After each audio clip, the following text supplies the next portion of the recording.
ഞാൻ സ്വാതി, കോഴിക്കോട് മെഡിക്കൽ കോളേജിലെ second year MBBS സ്റ്റുഡൻ്റാണ്. 2022 NEET എക്സാമിൽ എൻ്റെ മാർക്ക് 690യും കേരള റാങ്ക് 18 ആയിരുന്നു. ഞാനിപ്പോൾ ഡോക്ടർ JP's ക്ലാസ്സസിലെ മെൻറ്ററായിട്ട് വർക്ക് ചെയ്യാണ്.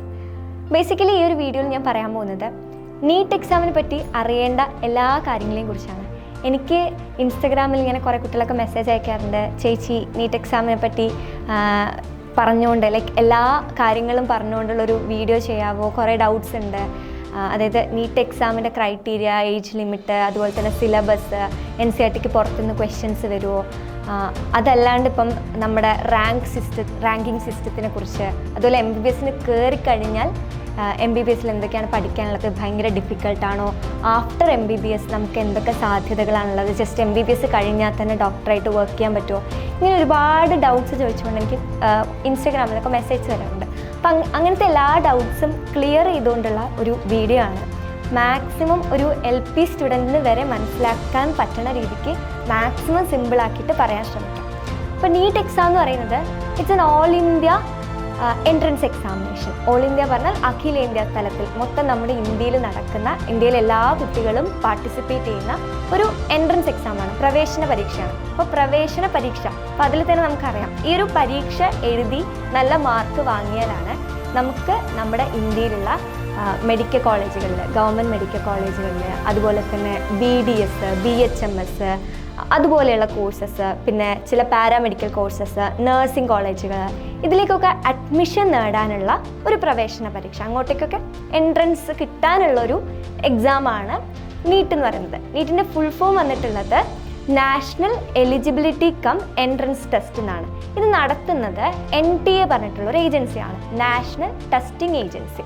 അപ്പം ബേസിക്കലി ഇതൊക്കെയാണ് ഒരു ഇൻട്രഡക്ഷൻ ആയിട്ട് പറയാനുള്ളത്.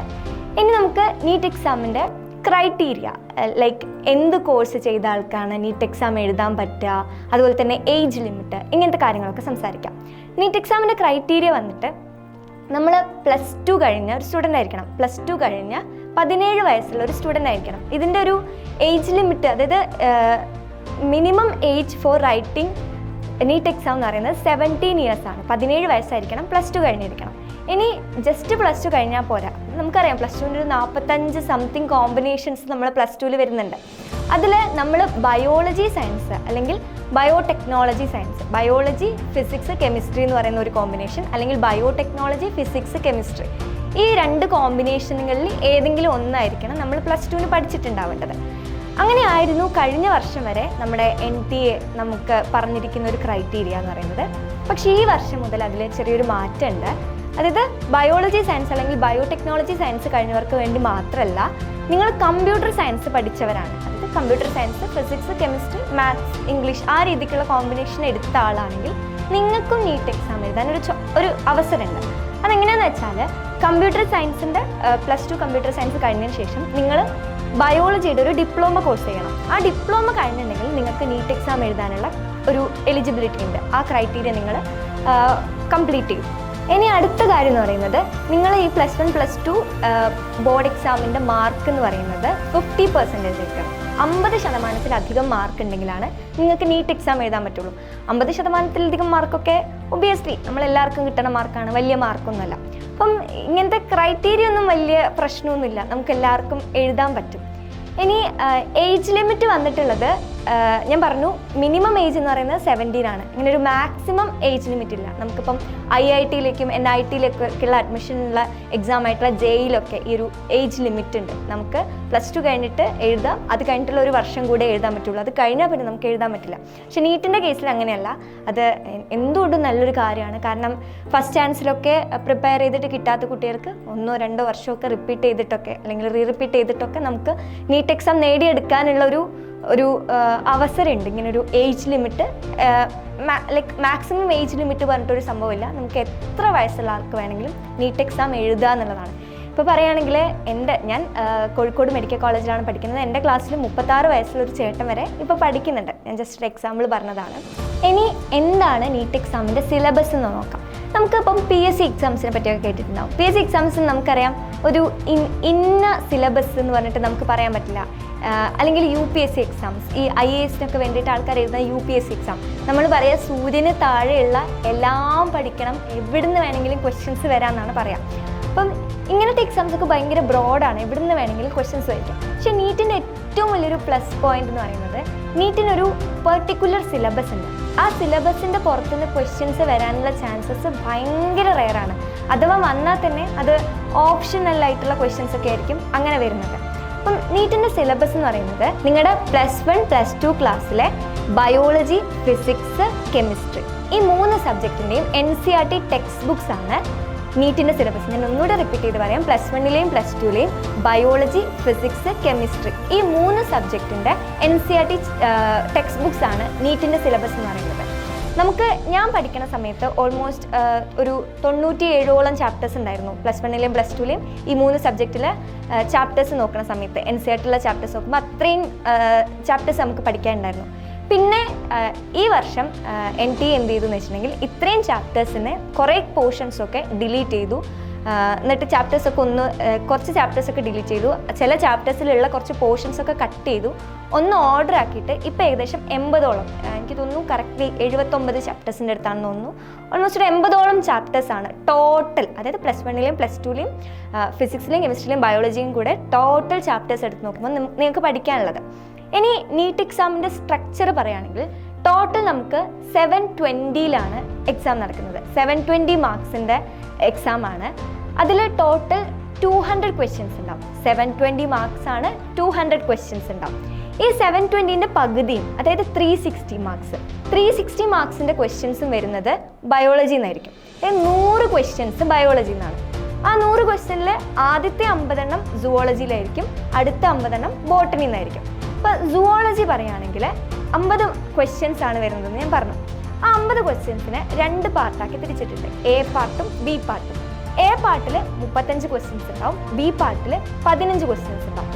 A പാർട്ടിൽ 35 ക്വസ്റ്റ്യൻസ് നമ്മൾ കമ്പൽസറി ആയിട്ട് എഴുതേണ്ട ക്വസ്റ്റ്യൻസ് ആണ്. A പാർട്ടിൽ 35 ക്വസ്റ്റ്യൻസ്. ഇനി B പാർട്ടിൽ 15 ക്വസ്റ്റ്യൻസ് ഉണ്ടെന്ന് പറഞ്ഞു. ഈ 15 ക്വസ്റ്റ്യൻസ് എന്ന് വെച്ചാൽ ഓപ്ഷണലാണ്. അതായത് ഈ 15 ക്വസ്റ്റ്യൻസിൽ നമ്മൾ 10 ക്വസ്റ്റ്യൻസ് അറ്റൻഡ് ചെയ്താൽ മതി. ഇനി ചിലർ ചോദിക്കും, ഈ 15ൽ 15ഉം അറ്റൻഡ് ചെയ്തിട്ടുണ്ടെങ്കിൽ കാര്യമുണ്ടോ, മാർക്സ് എക്സ്ട്രാ കിട്ടും? ഒരിക്കലുമില്ല.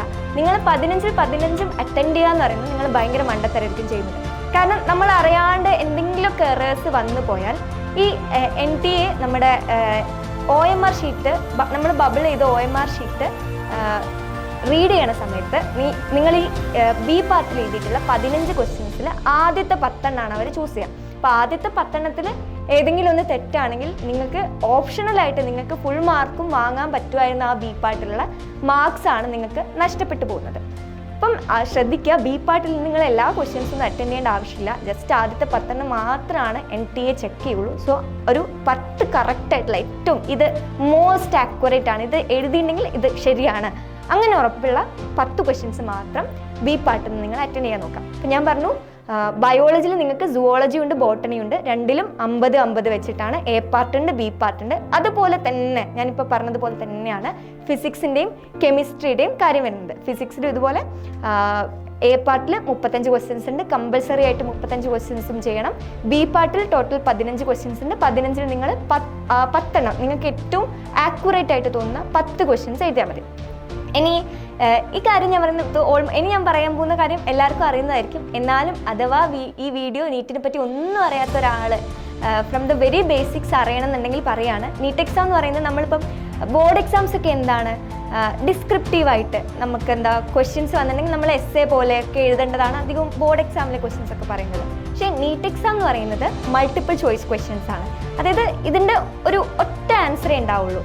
അതായത് നമുക്ക് ഓരോ ക്വസ്റ്റ്യൻസ് ആയിരിക്കും 1 വേർഡ് ആയിട്ട്, എന്നാൽ മൾട്ടിപ്പിൾ ചോയ്സ് ഉണ്ടാവും, 4 ഓപ്ഷൻസ് ഉണ്ടാവും. അപ്പോൾ ആ 4 ഓപ്ഷനിൽ ഏറ്റവും മോസ്റ്റ് ആക്യുറേറ്റ് ആയിട്ടുള്ള, അതായത് അതിൻ്റെ കറക്റ്റ് ആയിട്ടുള്ള ആ ഒരു ഓപ്ഷൻ നമുക്ക് OMR ഷീറ്റ് തരും എക്സാമിൻ്റെ ദിവസം. അപ്പോൾ OMR ഷീറ്റിൽ ബബിൾ ചെയ്ത് പോയാൽ മതി. അങ്ങനെയാണ് നീറ്റിൻ്റെ സിലബസ് വന്നിട്ടുള്ളത്. ഇനി നീറ്റിൻ്റെ റാങ്കിങ്ങിനെ കുറിച്ച്, അതായത് എത്ര ലക്ഷത്തോളം കുട്ടികൾ എക്സാം എഴുതുന്നുണ്ട്, അതിൽ എത്ര പേർക്ക് ഗവൺമെൻറ് MBBS സീറ്റ് കിട്ടും, അങ്ങനത്തെ കാര്യങ്ങളൊക്കെ ഞാൻ പറഞ്ഞത്. നമ്മൾ ഓരോ വർഷം കൂടുന്തോറും നീറ്റിൻ്റെ ഒരു കോമ്പറ്റീഷൻ ഭയങ്കരമായിട്ട് കൂടാണ്. ഫോർ എക്സാമ്പിൾ, ഞാൻ നീറ്റ് എക്സാം എഴുതുന്ന സമയത്ത് 18 ലക്ഷം, ഏകദേശം 19 ലക്ഷത്തിനടുത്ത് കുട്ടികളായിരുന്നു എക്സാം എഴുതിയിരുന്നത്. എന്നുവെച്ചാൽ 2 വർഷം മുന്നേ, ജസ്റ്റ് 2 വർഷം മുന്നേ. അത് കഴിഞ്ഞ് ഈ തവണത്തെ ഈ 2020-24 എക്സാം എഴുതിയിരിക്കുന്നത് 25 ലക്ഷം കുട്ടികളാണ്. ഞാൻ ശരിക്കും അത്ഭുതപ്പെട്ടു പോയി. 2 വർഷത്തിൻ്റെ ഒരു ഗ്യാപ്പിൽ ഓൾമോസ്റ്റ് 18 ലക്ഷത്തിൽ നിന്ന് 25 ലക്ഷമാണ് ആയത്. ഒരു 7 ലക്ഷം കുട്ടികളാണ് ആഡ് ആയത്. അപ്പോൾ അടുത്ത കൊല്ലം നീ 2025 നോക്കുമ്പോൾ മേ ബി 30 ലക്ഷത്തിൻ്റെ അടുത്ത് കുട്ടികളൊക്കെ ഉണ്ടാവും. ഇങ്ങനെ ഓരോ വർഷം കൂടുന്തോറും ഇതിൻ്റെ ഒരു കോമ്പറ്റീഷൻ കൂടിക്കൂടി വരികയാണ്. ഇപ്പം ഞാൻ പറയുന്നത് കേൾക്കണ ഒരു UP സ്റ്റാൻഡേർഡിലോ അല്ലെങ്കിൽ ഹൈസ്കൂൾ ക്ലാസ്സസിലോ ഒക്കെ പഠിക്കുന്ന കുട്ടിയാണെങ്കിൽ നിങ്ങൾ മനസ്സിലാക്കണം, ഭയങ്കര കോമ്പറ്റീഷനാണ്. നിങ്ങളൊക്കെ നീറ്റ് എക്സാം എഴുതാൻ പോകുന്ന കാലത്ത് വരാൻ പോകുന്നത്. സോ നീറ്റ് എക്സാം എയിം ചെയ്ത് പഠിക്കുകയാണെങ്കിൽ നിങ്ങൾ ഇപ്പോഴേ സ്റ്റാർട്ട് ചെയ്യേണ്ട ഒരു സമയം, ലൈക്ക് ഇപ്പോഴേ സ്റ്റാർട്ട് ചെയ്യണമെന്ന് ഞാൻ പറയുന്നില്ല, എങ്കിൽ കൂടെ അതിൻ്റെ കാര്യങ്ങളൊക്കെ കുറച്ചൊന്ന് അവെയർ ആവുക. കാരണം അത്രയും കോമ്പറ്റീഷനാണ് ഇനി വരാൻ പോകുന്ന ഓരോ കാലത്തും ഓരോ വർഷം കൂടുന്നതും ഈ ഒരു നീറ്റ് എക്സാമിൽ വരാൻ പോകുന്നത്. ഞാൻ ഈ വർഷത്തെ കണക്കെടുത്ത് പറയുകയാണെങ്കിൽ ഞാൻ പറഞ്ഞു 25 lakhs ഓഫ് സ്റ്റുഡൻസ് ആണ് നീറ്റ് 2020-24 എഴുതിയത്. കേരളത്തിൽ ഏകദേശം എനിക്ക് തോന്നുന്നു 1.5 ലക്ഷത്തിൻ്റെ അടുത്ത് സ്റ്റുഡൻസ് ആയിരുന്നു നീറ്റ് 2020-24 എഴുതിയത്. ഇനി ഈ കേരളത്തിൽ എത്ര ഗവൺമെൻറ് MBBS സീറ്റ് ഉണ്ടെന്ന് ചോദിച്ചാൽ ഏകദേശം 1500-1600 ആ റേഞ്ചിലാണ് കേരളത്തിൽ ഗവൺമെൻറ് MBBS സീറ്റ് വരുന്നത്. ഇപ്പോൾ Kozhikode medical college, Trivandrum medical college, Alappuzha medical college, ഇങ്ങനെ കുറേ മെഡിക്കൽ കോളേജ് ഉണ്ട്, മഞ്ചേരി മെഡിക്കൽ കോളേജ്. ഇപ്പോൾ ഇവിടെ ഇപ്പോൾ ഫോർ എക്സാമ്പിൾ എൻ്റെ കോഴിക്കോട് മെഡിക്കൽ കോളേജിൽ ഒരു ബാച്ചിൽ ടോട്ടൽ 250 സീറ്റാണുള്ളത്. അപ്പോൾ ഒരു ബാച്ചിൽ ഇപ്പോൾ എൻ്റെ ക്ലാസ്സിൽ 250 കുട്ടികളുണ്ട്. അപ്പോൾ നമ്മളിങ്ങനെ നമ്മുടെ റാങ്കിനനുസരിച്ച്, നമ്മുടെ നീറ്റ് എക്സാമിൻ്റെ മാർക്കിനനുസരിച്ച് നമുക്ക് ഏറ്റവും നമ്മൾ അലോട്ട്മെൻറ്റിൽ കൊടുക്കൂലേ, ഇപ്പം +1 +2 ഒക്കെ നിങ്ങൾ ഏകജാലകം വഴി +1ൻ്റെ അഡ്മിഷന് വേണ്ടി കൊടുക്കുന്ന പോലെ നിങ്ങളുടെ 10ാം ക്ലാസ്സിലെ മാർക്ക് വെച്ചിട്ട് അതിന് അഡ്മിഷൻ പോകുന്നത് പോലെ നിങ്ങളുടെ നീറ്റ് എക്സാമിൻ്റെ മാർക്കിനനുസരിച്ചിട്ടായിരിക്കും അഡ്മിഷൻ പോവുക. ഇനി ഞാൻ പറഞ്ഞു ഓൾ ഇന്ത്യയിൽ നോക്കുന്ന സമയത്ത് 25 ലക്ഷത്തോളം നീറ്റ് എക്സാം എഴുതി ഈ കഴിഞ്ഞ വർഷം. ഞാൻ എഗെയിൻ പറയാണ്, ഓരോ വർഷം കൂടുന്തോറും ആ ഒരു സംഖ്യ മാറിക്കൊണ്ടേയിരിക്കും. ഓരോ വർഷം കൂടുന്തോറും നീറ്റ് എക്സാം എഴുതുന്ന കുട്ടികളുടെ എണ്ണം ഭയങ്കര രീതിയിൽ കൂടിക്കൊണ്ടിരിക്കും. നമ്മൾ ഓൾ ഇന്ത്യ ലെവലിൽ നമ്മുടെ ടോട്ടൽ ഗവൺമെൻറ് MBBS സീറ്റ് നോക്കുകയാണെങ്കിൽ ഇറ്റ്സ് ഓൾമോസ്റ്റ് ഒരു 23,000 സീറ്റിൻ്റെ അടുത്തൊക്കെ ഉണ്ടാവും. എന്തായാലും ഒരു 20,000+. എക്സാക്റ്റ് ആയിട്ട് എനിക്കറിയില്ല, എന്തായാലും ഒരു 23,000 അല്ലെങ്കിൽ 20,000 അടിയിൽ നിങ്ങളെ റാങ്ക് ഓൾ ഇന്ത്യ റാങ്ക് വരികയാണെങ്കിൽ നിങ്ങൾക്കൊരു ഗവൺമെൻറ് MBBS സീറ്റ് എന്തായാലും ഉറപ്പിക്കാൻ പറ്റും. ഓരോ വർഷം കൂടുന്നതോറും സീറ്റ് ഇങ്ങനെ ആഡ് ചെയ്യുന്നുണ്ട്. നമ്മൾ പുതിയ പുതിയ എയിംസും അതുപോലെ തന്നെ പുതിയ പുതിയ മെഡിക്കൽ ഇൻസ്റ്റിറ്റ്യൂട്ടുകളൊക്കെ സ്റ്റാർട്ട് ചെയ്യുന്നുണ്ട്. അപ്പം നിങ്ങളൊക്കെ പഠിക്കണ സമയത്ത് ഇൻസ്റ്റിറ്റ്യൂട്ടിൻ്റെ എണ്ണം കൂടുന്നതിനനുസരിച്ച് തന്നെ നമ്മുടെ MBBS സീറ്റും കൂടാനുള്ള ചാൻസസ് ഉണ്ട്. അപ്പം ഇത്രയൊക്കെയാണ് എനിക്ക് നീറ്റിനെ കുറിച്ച് പറയാനുള്ള കാര്യങ്ങൾ. പിന്നെ റാങ്കിങ് എങ്ങനെയാണെന്ന് വെച്ചിട്ടുണ്ടെങ്കിൽ നമ്മൾ നീറ്റ് എക്സാം എഴുതുന്നത് നിങ്ങൾ കേട്ടിട്ടുണ്ടാവും. ഇപ്പോൾ 720 എക്സാം എന്നുണ്ടെങ്കിൽ 720 തന്നെ വാങ്ങുന്ന ഒരുപാട് കുട്ടികളൊക്കെ ഉണ്ടാവും. ഈ കഴിഞ്ഞ നീറ്റിലൊക്കെ ഒരുപാട് കുട്ടികൾ അങ്ങനെ ഉണ്ടെന്നാണ് പറയപ്പെടുന്നത്, എക്സ്പെക്റ്റഡ് മാർക്ക് വെച്ചിട്ട്. അപ്പോൾ ഈ 720 ഉണ്ടെങ്കിൽ ഇപ്പോൾ എക്സാമ്പിൾ ഓൾ ഇന്ത്യ ലെവൽ നോക്കുകയാണെങ്കിൽ 720 9 കുട്ടികൾക്ക് ഉണ്ടെന്ന് വിചാരിക്കുക. അപ്പോൾ ഈ 9 കുട്ടികൾക്കും ഫസ്റ്റ് റാങ്ക് അല്ല. ഇവരുടെ ഓരോ ഇപ്പോൾ പേരിൻ്റെ ആൽഫബറ്റിക്കൽ ഓർഡർ, അതുപോലെ തന്നെ അവരുടെ ഏജ്, മാക്സിമം ഏറ്റവും കൂടുതൽ ഏജുള്ള ആൾക്ക് പ്രയോറിറ്റി ഉണ്ടാവും. ഇങ്ങനെ കുറച്ച് പ്രയോറിറ്റി കാര്യങ്ങളുണ്ട്. ഇത് വെച്ചിട്ട് ഫസ്റ്റ് റാങ്ക്, സെക്കൻഡ് റാങ്ക്, അങ്ങനെ ഈ 720 കിട്ടിയ കുട്ടീനെ തന്നെ first rank to 9th rank വരെ ഇങ്ങനെ അവർ ഓർഡർ ചെയ്യും. എന്നിട്ടാണ് അവർ റാങ്ക് ലിസ്റ്റ് പബ്ലിഷ് ചെയ്യുക. എനിക്ക് ഈ റാങ്കിൻ്റെ കാര്യം എനിക്ക് ഭയങ്കര ഡൗട്ടുള്ള കാര്യമായിരുന്നു, ഞാൻ ചെറുപ്പത്തിലായതുകൊണ്ട്. അതുകൊണ്ട് പറഞ്ഞിട്ടാണ്. ഇപ്പോൾ 690 മാർക്സ് കിട്ടിയൊരു കുട്ടി, 690 മാർക്ക് കിട്ടി. ഇപ്പോൾ ഫോർ എക്സാമ്പിൾ എനിക്ക് 690 ആയിരുന്നല്ലോ മാർക്സ്. 690 മാർക്സ് കിട്ടിയ ഓൾമോസ്റ്റ് ഒരു 120-130ഓളം കുട്ടികളുണ്ടായിരുന്നു ഓൾ ഇന്ത്യ ലെവലിൽ ഞാൻ എക്സാം എഴുതിയ സമയത്ത്. അപ്പോൾ അവരെങ്ങനെയാണ് റാങ്കിങ്ങിൽ വെക്കാന്ന് വെച്ചിട്ടുണ്ടെങ്കിൽ നമ്മുടെ 690 മാർക്സ് സ്റ്റാർട്ട് ചെയ്യുന്നത് ഏകദേശം 210 210 ഓൾ ഇന്ത്യ റാങ്ക് സ്റ്റാർട്ട് ചെയ്യുന്നത്. പക്ഷേ എൻ്റെ റാങ്ക് വന്നിട്ടുള്ളത് 320. ഈ 210 മുതൽ 340 വരെ ഞാൻ 690 മാർക്സ് ഉള്ള കുട്ടികളായിരുന്നു. അതായത് ഇവർ മാർക്ക് സെയിം മാർക്കുള്ള കുട്ടികളെ ഈ റാങ്ക് ലിസ്റ്റിൽ ഇങ്ങനെ ഓർഡർ ചെയ്യുന്നതെന്ന് വെച്ചിട്ടുണ്ടെങ്കിൽ ഒന്നാമത്തെ കാര്യം ബയോളജിക്ക് മാർക്ക് കൂടിയ ആൾക്ക് ഇമ്പോർട്ടൻസ് കൂടുതലായിരിക്കും. ബയോളജി, കെമിസ്ട്രി, ഫിസിക്സ് ഇതാണ് നമ്മൾ ഇമ്പോർട്ടൻസ് കൊടുക്കുന്ന സബ്ജക്റ്റിൻ്റെ ഒരു ഓർഡർ എന്ന് പറയുന്നത്. അപ്പോൾ ബയോളജിക്ക് മാർക്ക് കൂടിയ ആൾ, അതുപോലെ തന്നെ നമ്മുടെ ഏജിൻ്റെ കാര്യം ഫസ്റ്റ് തിങ് നോക്കുക. ബയോളജി, കെമിസ്ട്രി, ഫിസിക്സ് ഈ ഓർഡറിൽ ഏറ്റവും കൂടുതൽ ബയോളജിക്ക് മാർക്ക് കിട്ടിയ ആൾക്ക് ആദ്യത്തെ റാങ്ക് കിട്ടും. ഇപ്പോൾ എനിക്ക് ഭയങ്കര റിഗ്രറ്റ് തോന്നുന്ന ഒരു കാര്യമായിരുന്നു, റിഗ്രറ്റല്ല ഭയങ്കര സങ്കടം തോന്നുന്ന കാര്യമായിരുന്നു. അതായത് ഈ റാങ്കിൻ്റെ അടിസ്ഥാനത്തിൽ നോക്കുന്ന സമയത്ത് ഇപ്പം എനിക്ക് എൻ്റെ ഭയങ്കര ആഗ്രഹമായിരുന്നു ജിപ്മർ പോണ്ടിച്ചേരിയിൽ പഠിക്കണം എന്ന്. പക്ഷേ ജിപ്മർ പോണ്ടിച്ചേരിയിൽ ഓൾ ഇന്ത്യ റാങ്ക് 303 വരെ 303 വരെയാണ് പോയത്. പക്ഷെ എൻ്റെ സെയിം മാർക്കാണ് ഓൾ ഇന്ത്യ റാങ്ക് ഒരു 210 മുതൽ തുടങ്ങുന്നത്. അപ്പം ഞാൻ ജസ്റ്റ് അങ്ങനെ പറഞ്ഞതെന്നാണ് നിങ്ങൾക്ക്. ലൈക്ക് ഈ റാങ്കിങ്ങിൻ്റെ അടിസ്ഥാനത്തിൽ ചെറിയ റാങ്കിനൊക്കെ ആയിരിക്കും നമുക്ക് നമ്മുടെ ഡ്രീം കോളേജൊക്കെ പോകുന്നത്. അപ്പം നീറ്റിന് വേണ്ടിയിട്ട് പഠിക്കണ ഓരോ മിനിറ്റും ഭയങ്കര വാല്യുബിൾ ആണ്. കാരണം ഓരോ മാർക്കും, ഒരു മാർക്കിന് പോലും ഭയങ്കര ഡിഫറൻസ് നിങ്ങളുടെ മാർക്കിൽ വരുത്താൻ പറ്റും. ഒരു മാർക്കിനൊക്കെ വെച്ചിട്ട് 3000 4000 ഒക്കെ റാങ്കിൻ്റെ ഡിഫറൻസ് വരാറുണ്ട്. ഇപ്പം 650 നിങ്ങൾക്ക് കിട്ടിയെന്ന് വെച്ചാൽ 651 കിട്ടിയെന്ന് വെച്ചാൽ അത് തമ്മിലൊരു ഓൾ ഇന്ത്യ റാങ്ക് നോക്കുന്ന സമയത്ത് ഒരു 3000 4000 റാങ്കിൻ്റെ ഡിഫറൻസ് വരും. അത് വെച്ചിട്ട് നിങ്ങൾ ജോയിൻ ചെയ്യാൻ പോകുന്ന മെഡിക്കൽ കോളേജിലും ഭയങ്കര ഡിഫറൻസ് വരും. പിന്നെ നിങ്ങൾക്ക് കാറ്റഗറി വൈസ്, ഇപ്പോൾ ജനറൽ കാറ്റഗറിയിൽ ഉള്ള കുട്ടികളുടെ കാര്യമാണ് ഞാൻ ഇത്ര നേരം പറഞ്ഞത്. ഇനി ഇപ്പം നിങ്ങൾക്ക് വേറെ എന്തെങ്കിലും കാറ്റഗറിയിലുള്ള ആളാണ്, for example O B C Muslim, OBC Hindu, അത് രണ്ടായിട്ട് തന്നെയാണ് നീറ്റ് എക്സാമിൽ കൺസിഡർ ചെയ്യുക. പിന്നെ EWS, അതുപോലെ തന്നെ SC/ST കാറ്റഗറി, ഇവർക്കൊക്കെ കുറച്ചുകൂടെ കൺസിഡറേഷൻ കൂടെ മീൻസ് അവരുടെ കാറ്റഗറി റാങ്ക് കൂടെ വരുന്ന സമയത്ത് ഒരു ജനറൽ കാറ്റഗറിയിലുള്ള കുട്ടി സ്കോർ ചെയ്ത മാർക്കിനേക്കാളും കുറച്ചുകൂടെ കുറവ് സ്കോർ ചെയ്താൽ തന്നെ അവർക്ക് കുറച്ചുകൂടെ നല്ല കോളേജൊക്കെ കിട്ടാൻ ചാൻസസ് ഉണ്ട്. അപ്പം നമ്മൾ സാധാരണ ഇപ്പോൾ PSC എക്സാംസിലൊക്കെ ഉള്ളതുപോലെ തന്നെ. പിന്നെ പറയാനുള്ളത് MBBS ജോയിൻ ചെയ്ത് കഴിഞ്ഞാൽ പിന്നെ എങ്ങനെയാണ്, MBBS എങ്ങനെയാണ്. MBBS എന്ന് പറയുന്നത് ടോട്ടൽ ഒരു 5.5 years കോഴ്സാണ്. ആ 5.5 years കോഴ്സിൽ ആദ്യത്തെ 4.5 years ആണ് നിങ്ങൾ പഠിക്കുക. ടോട്ടൽ 4 വർഷങ്ങളാണ്. First year, second year, third year, fourth year. ഈ ഫോർത്ത് ഇയർ 1.5 years ആണ്. 1.5 years ബാക്കി 3 years, first year, second year, third year, ഇത് മൂന്നും ഏകദേശം ഒരു വർഷത്തിൻ്റെ അടുത്താണ്.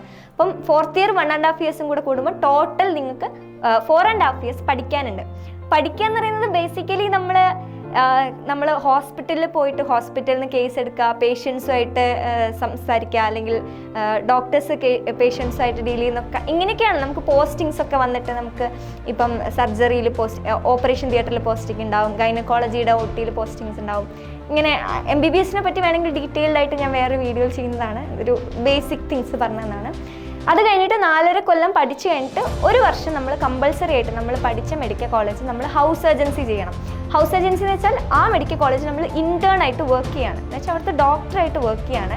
അതിനൊരു സ്റ്റൈപ്പൻഡ് ഒക്കെ ഉണ്ടാവും, almost 25K something, 25K plus ആണ്. എയിംസ് ഡൽഹിയിലൊക്കെ ആകുമ്പോൾ നിങ്ങൾക്ക് അതിനേക്കാളും കൂടുതലുണ്ടാവും. ഇത് ഞാൻ നാട്ടിൽ ഓരോ സ്ഥലത്തെ റീജിയൻ വൈസ് അത് ഡിഫറെൻ്റ് ആയിരിക്കും. ഇപ്പോൾ കോഴിക്കോട് മെഡിക്കൽ കോളേജിലൊക്കെ 25-26 സംതിങ് ഐ ഗെസ്സോ, എനിക്ക് കറക്റ്റായിട്ട് അറിയില്ല. അത് കഴിഞ്ഞാൽ MBBS കഴിഞ്ഞാൽ പിന്നെ ജോലി സാധ്യതകൾ എൻ്റെ അടുത്ത് കുറേ കുട്ടികൾ ചോദിച്ചിട്ടുണ്ട്, MBBS കഴിഞ്ഞിട്ട് വല്ല കാര്യമുണ്ടോ, MD വേണോ, ആ രീതിക്കൊക്കെ. ഇന്നത്തെ കാലത്ത് കോമ്പറ്റീഷൻ ഭയങ്കര കൂടുതലാണ്. അപ്പോൾ പണ്ടൊക്കെ MBBS തന്നെ ധാരാളമായിരുന്നു ഒരു നല്ല ഡോക്ടറായിട്ട് വർക്ക് ചെയ്യാൻ. MBBS കഴിഞ്ഞ ഒരാൾക്കും പെരിഫറിയിലൊക്കെ ഇപ്പം വേറെ ഹോസ്പിറ്റൽസിലൊക്കെ പോയിട്ട് ഡോക്ടറായിട്ട് വർക്ക് ചെയ്യാം. MBBS തന്നെ MBBS കഴിഞ്ഞാൽ നമ്മൾ ഡോക്ടറാണ്. 4.5 years നമ്മൾ പഠിച്ചു കഴിഞ്ഞാൽ നമ്മൾ ഡോക്ടറാണ്. നമ്മൾ ഇൻറ്റേൺ ഹൗസ് സർജനായിട്ട് വർക്ക് ചെയ്യുമ്പോൾ പോലും നമ്മുടെ പേരിൻ്റെ മുന്നിൽ, ഇപ്പോൾ എക്സാമ്പിൾ എൻ്റെ പേരിൻ്റെ മുന്നിൽ ഡോക്ടർ സ്വാതി എന്ന് വരും. ഞാൻ ജസ്റ്റ് 4.5 years പഠിച്ചു കഴിഞ്ഞാൽ തന്നെ. അത് കഴിഞ്ഞ് നിങ്ങൾക്ക് വേണമെങ്കിൽ പെരിഫറിയിൽ വർക്ക് ചെയ്യാം, അല്ലെങ്കിൽ you can go for MD. MD എന്ന് പറയുന്നത് ഒരു 4 year കോഴ്സാണ്. MBBS ഒരു 5.5 years കോഴ്സ് ആണെങ്കിൽ MD എന്ന് പറയുന്നത് ഒരു 4 years കോഴ്സാണ്. നമ്മൾ MBBS ജസ്റ്റ് ഒരു ഡിഗ്രി മാത്രമാണ്. ഈ ഡിഗ്രിയുടെ PG ആണ് MD എന്ന് പറയുന്നത്. ഇപ്പോൾ MBBS നമുക്ക് ഒരുപാട് സബ്ജക്ട്സ് പഠിക്കാനുണ്ട്. ഇപ്പോൾ ഫസ്റ്റ് ഇയറിൽ അനാറ്റമി, ഫിസിയോളജി, ബയോകെമിസ്ട്രി, സെക്കൻഡ് ഇയറിൽ ഫാർമക്കോളജി, പാത്തോളജി, മൈക്രോബയോളജി, തേർഡ് ഇയറിലും ഫോർത്ത് ഇയറിലൊക്കെ നമുക്ക് പീഡിയാട്രിക്സ്, ഗൈനക്കോളജി, അതുപോലെ തന്നെ ജനറൽ മെഡിസിൻ, സർജറി, ഇങ്ങനത്തെ കാര്യങ്ങളൊക്കെ നമുക്ക് MBBS എല്ലാ സബ്ജക്ട്സും പഠിക്കാനുണ്ട്. ഇനി ഇത് കഴിഞ്ഞിട്ട് നമുക്കിതിൽ ഏതെങ്കിലും ഒരു സബ്ജക്റ്റ് ചൂസ് ചെയ്യാം. ഫോർ എക്സാമ്പിൾ ഞാൻ പീഡിയാട്രിക്സ് എന്ന് പറയുന്ന സബ്ജക്റ്റാണ് ഞാൻ ചൂസ് ചെയ്യുന്നുണ്ടെങ്കിൽ ഞാൻ പീഡിയാട്രിഷ്യൻ ആവും. MDക്ക് ഞാൻ പീഡിയാട്രിക്സ് എടുക്കുന്നത് വെച്ചാൽ ഞാൻ ഭാവിയിലൊരു പീഡിയാട്രിഷ്യൻ ആവും.